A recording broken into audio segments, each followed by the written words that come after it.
Many tailors work hard but still struggle to make a profit.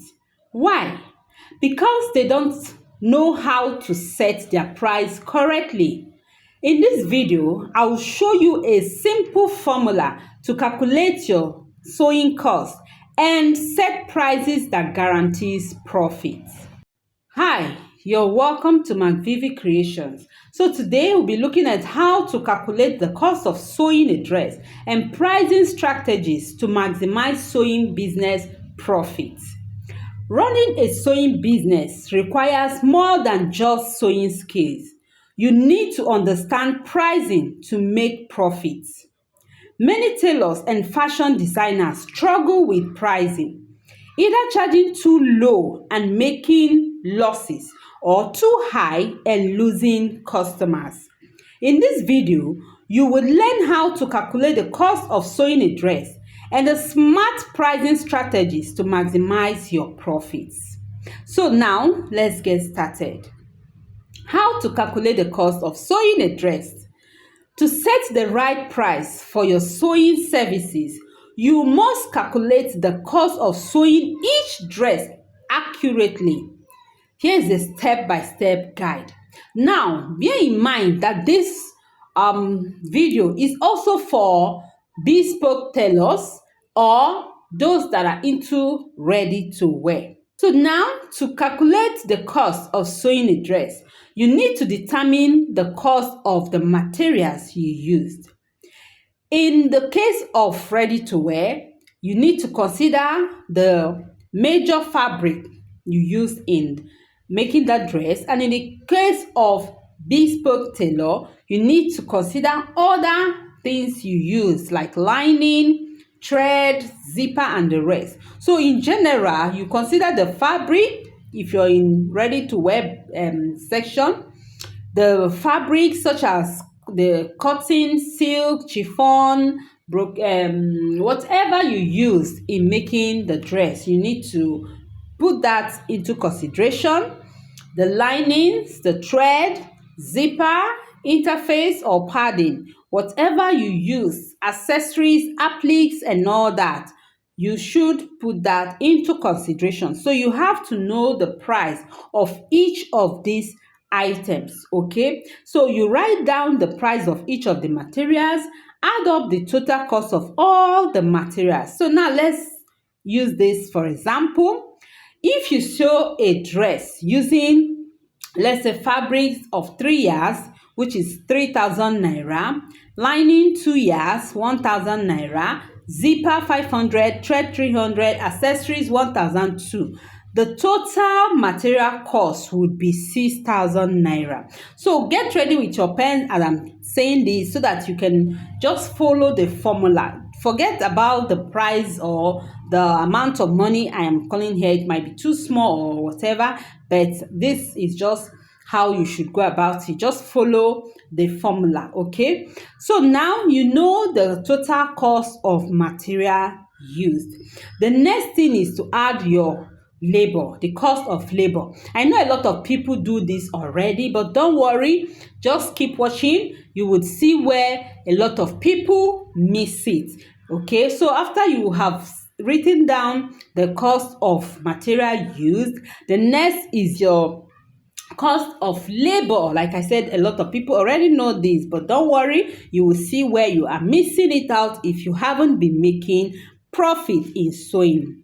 Now, labor cost is the amount you pay yourself for making the dress. Okay, so this depends on the complexity of the design, the time required to sew the dress, the skill level of the tailor, that is your skill level. Okay, so now to calculate, you determine how much you want to earn per hour and multiply that by the number of hours you spent making the dress.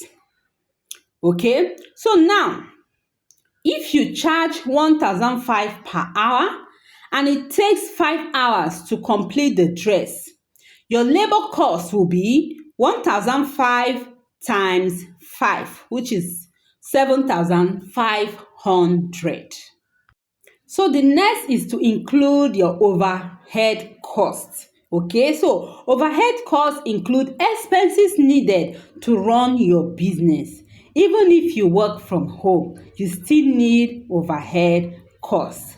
So, what are overhead costs? Like your rent, electricity, or fuel for your generator, sewing machine maintenance. A lot of people do not put this into consideration.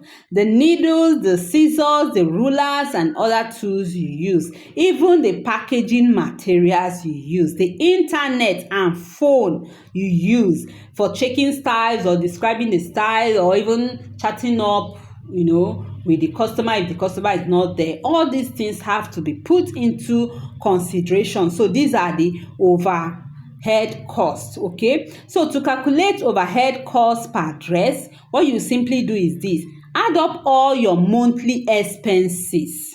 Yes, your monthly expenses in that shop or in that business, on in that business of sewing. What are the expenses you incur in a month? Add them up. Then divide by the number of dresses you sew in a month. So this is actually mostly for people that are into ready to wear. Yes. So, and even if you're into bespoke, you can still do this.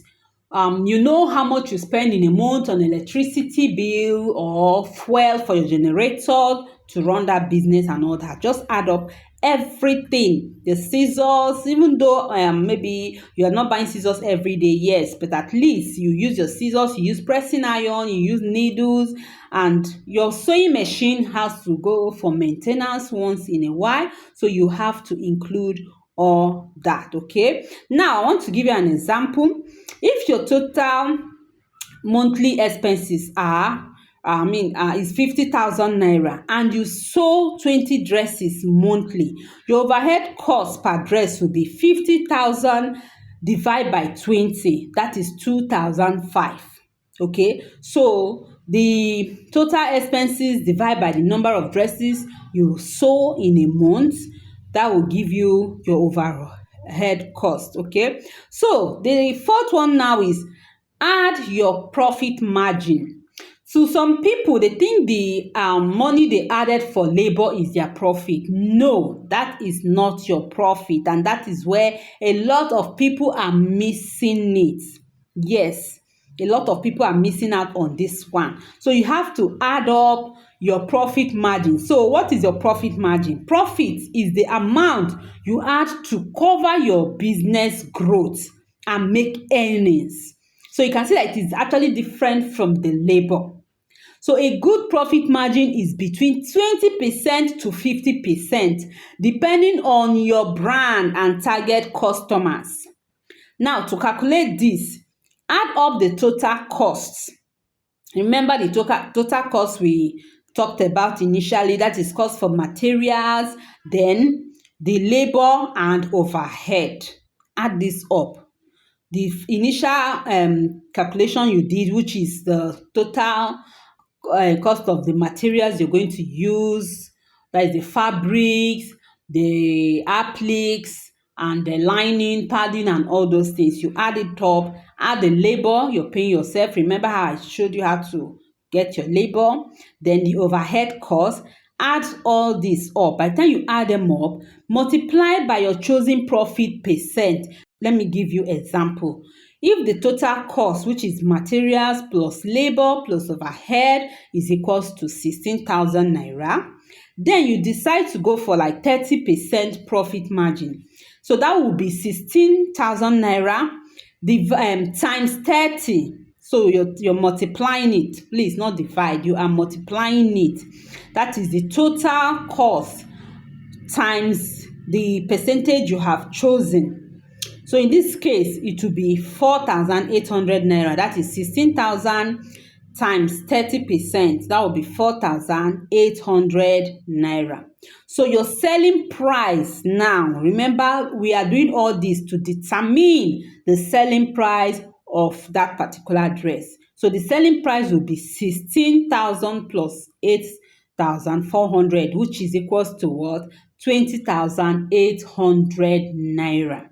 So you can see how we arrived at this 20,800 naira for a dress. The total cost of materials used, the amount of money you want to give yourself for labor, and that is the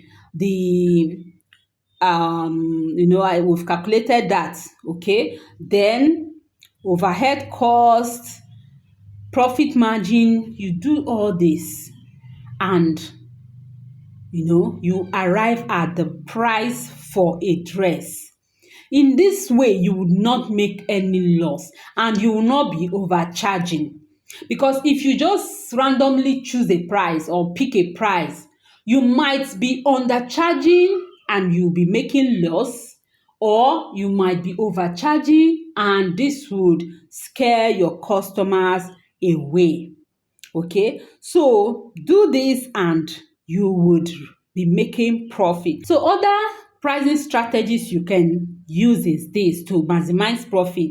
Okay, after you have arrived at the total price for that dress, you can now check out, like look at the dress very very well, if it's actually worth, despite the fact that yes, you have gotten your profit, you now everything is well and all that, you can still look at that dress and see, okay, this dress, does it look way more than that amount? Okay, so that is what we call use value based pricing. By the time you look at the work you have put into that dress and all that, and how beautiful it came out, you can decide to add something to that general price you have gotten, to that basic price you have gotten. You can add something to it, because some customers pay more for unique designs and high quality finishing. So depending on how you finish the dress, depending on the design, depending on how beautifully it came out, you can still add something to it. Okay, and in that case, when customers want to buy and they decide that okay, it's too high, you can reduce it, and when you reduce the price, it won't go below that basic price that you have set after calculating everything you have calculated. Then those that can afford it will still go ahead to buy it without even reducing the price. In this way, you'll be making more money without losing money, without losing profit, without going below your below what you deserve for that work. Okay, so the next way you can actually make money is like adding up certain amount to what you have already made, and telling your customers to, like for example, now you can tell your customers to buy two and get the third one for half of the price. In this way, you will sell more and you will still not make any loss. Okay, because you have added something, you have added some amount to the basic price you derived from the basic price you got after your calculations. You will not be making loss if you follow this strategy. Okay, and the third one is charge for consultation. Now, some customers would come to you, take their time describing a style, and they even show you some pictures. You pick a particular dress from here, they'll take you to another place to pick the sleeve, to another place to pick the neckline, like that. So for styles that like that, or some styles that are so complicated that sometimes even the customers will want you to analyze it for them, they'll bring a fabric and tell you that this is the style I want. I hope you can do it. How do you go about it? And all that. You start explaining, I will do it this way, I'll do it that way for you, I'll do it this way, and they take your time. Then after taking your time, if you tell them the price, they might decide not to go ahead with the work. They might say, okay, they can't afford it, and they will go. So for customers like this, if you can charge for consultation even before having that discussion with them, you can say, okay, for this particular style, before I can analyze it for you, or before I would allow you to take my time to start showing me different places to pick the neckline, the sleeve, and different parts of the dress from, you would have to pay certain amount for consultation. Okay, so in that way, if the customer decide not to go ahead with the work, your time would not just be wasted. You have gained something for that time you spent with the customer. But if the customer decides to go ahead to sew based on the price you gave her, you can then decide to waive away the consultation fee. So this is another strategy that big fashion designers use to make a whole lot of profit, okay? And that is why sometimes you ask yourself, what do these people know that I don't know? I know a lot, I've studied, I've learned. Then why are they making so much money more than I am making? Why am I not making profit? These are some of the reasons why you are not making profit. You don't know how to calculate your profit. You don't know how to price your work. Okay, so guys, I hope you are picking value from this video. Please give it a like, and if you haven't subscribed to this channel, hit on the subscribe button. Turn on your notification, because I'll be bringing more of this kind of videos for you, how you can make more money with your sewing business. Yes, I've dropped so many tutorials on this channel. You have learned a lot, but some people still complain despite all they know, despite they know how to sew, they are still not making good amount of money from sewing. So I'll be talking about how you can maximize your profit, how you can grow your business, how you can start earning more from your sewing business. Okay, so I'll be bringing more of this kind of videos for you. So make sure you subscribe and hit on the like button so that others can see this video. Okay, so another thing you need to do is monitor market prices. Yes, before you start giving customers prices, make sure you are aware of the cost of materials in the market, cost of your working materials. For example, if you're a bespoke tailor, you should be aware of the changing prices in lining, the cost of lining, zippers, and every other materials you are using in your sewing business. Don't just go ahead to just name a price when a customer bring a style for you. You just look at the style and you just name a price. Make sure you do these calculations. Just make sure that your sewing space is comfortable for your client or your customer to, sit and wait for you to do these calculations and tell her the price of her dress or the price of the style she wants you to make for her. Okay, so this one is for bespoke. Don't just go ahead and just name a price, then by the time you are done sewing, you realize that you didn't really charge well for that work. So make sure you do these calculations and you tell the person the price. So the next one is keep track of your cost regularly. Okay, so as you do your work, as you sew, you just keep recording, keep track of the cost of each dress, of the cost of each style and all that. Make sure you are accountable. Make sure you're keeping record. Another thing you should learn to do is charge extra for urgent work. So when a client or a customer brings a fabric for you to sew for her and she needs it so urgently, make sure you are charging more for that work. So guys, this is it for this video, and I hope this will be helpful to someone. Please give it a like, and don't forget, if you haven't subscribed to the channel, subscribe so that you don't miss anything I'll be bringing to you on this channel. I would love to see you in my next video. Remain blessed.